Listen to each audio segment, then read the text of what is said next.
All right, y'all, welcome back to another video. Now today we're gonna actually talk about watering the lawn in the dry season, and this is gonna be mostly aimed at those of you in Florida, but I'm assuming most of you in the Gulf states and over to Texas are having a dry season at the same time as us. You see, right now in the morning here, my lawn looks beautiful and lush. There's dew all over it. So if I was leaving for work right now, I would think, well, the lawn is properly watered. However, this time of year, this is our dry season in Florida. We haven't had rain in several days. We're actually very dry, humidity is low, and temperatures daytime are up over 85 degrees, and we are cloud proof, 0 clouds in the sky. And what that does is about midday, it really starts to take a toll on the lawn and areas start to dry out. And what that does is it exposes spots in your irrigation that are not working right, something's blocked, something needs to be taken care of. So this is the time of year to get ahead of that, because it's only going to continue to get more dry until our rainy season kicks in the summertime.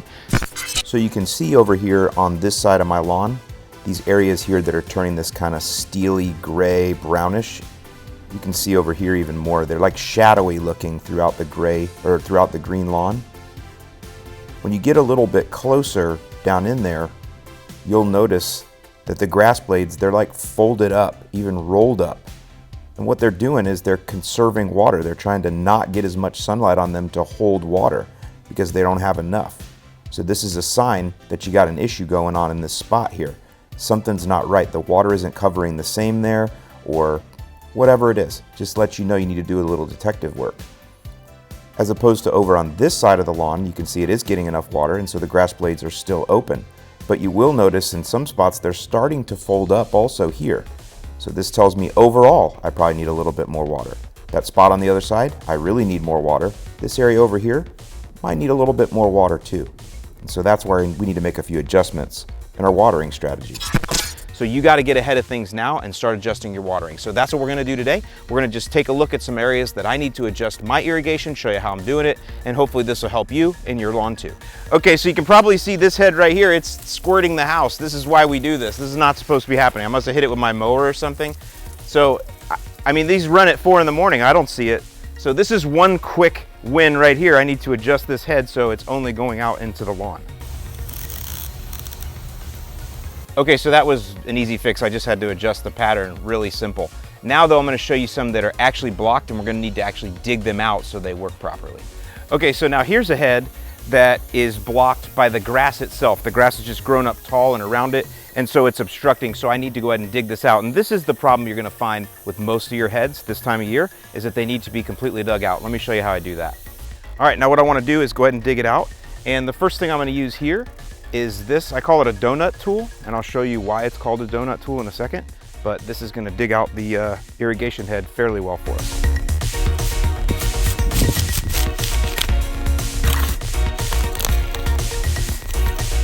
So you can see I have it dug out. I'll go ahead and pull the donut out here so you can see, but there's this donut that surrounds every head. It's just a concrete donut, and so what that does is it's supposed to help keep the grass from encroaching, but it does anyway.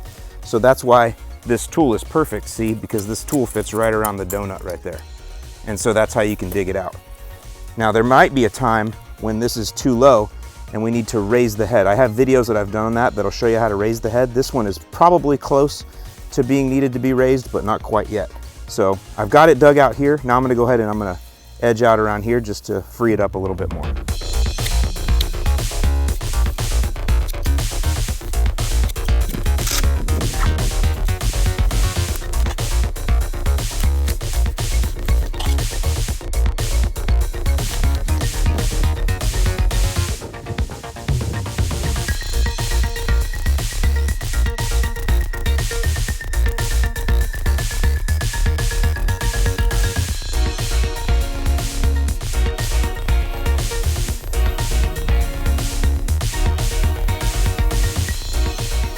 So here's an example of a head that's almost completely blocked, and this is why you have to do this. This is really not very useful. So this has probably been like this for a while, and it would start showing in the lawn, weak areas, because this is not getting watered properly. So it's super important to get in here and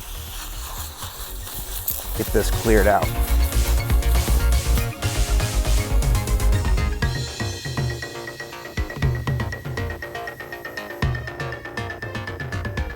All right, now that you've got all your heads cleared and your coverage is good, and you've raised any heads that you needed to, now what we need to do is set up a watering plan. And a watering plan for warm season turf this time of year is 1.5 inches of water per week. Now you don't want to get that all down in one single watering. You actually want to space it out into 1/2 inch 3 times a week. So separate each watering by a day or two, and it's 1/2 inch every time. Now the way that you know how much or how long it takes for a 1/2 inch of water to go down is you take the tuna can challenge. You see a lot of people say, well, I water every day for an hour, I water every day for 2 hours. Well, that doesn't tell me anything because we have multiple zones here. Your watering is different than mine, your water pressure is different than mine.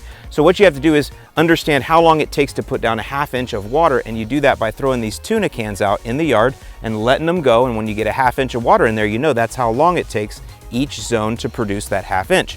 I'll give you a link below to a comprehensive video I did that shows you how to do that, but that's the next thing you do. Get down 1.5 inches of water per week, and you take the tuna can challenge to set up that watering plan. Now, let's go to the final step for helping our lawns through this dry period.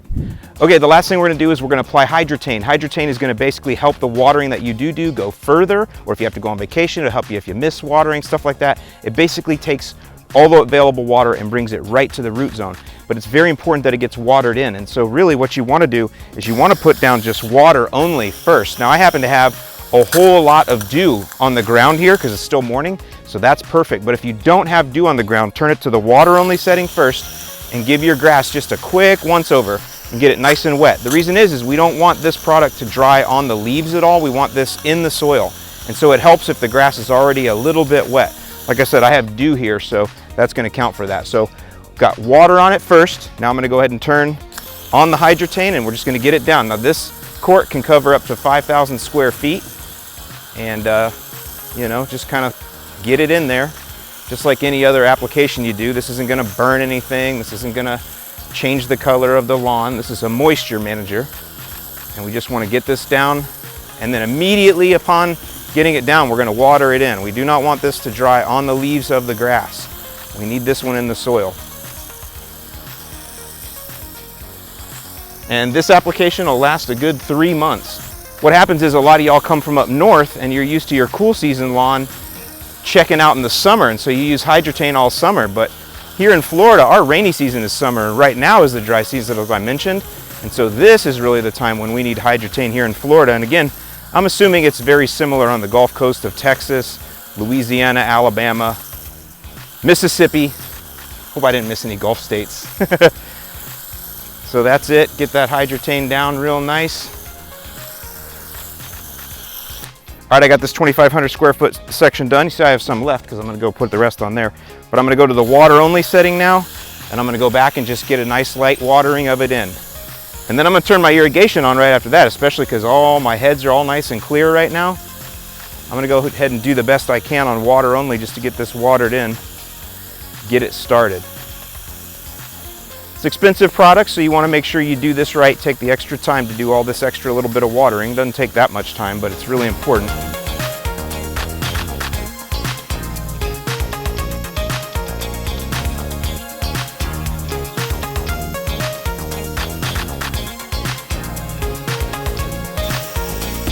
All right, I'm all finished getting the Hydretain down.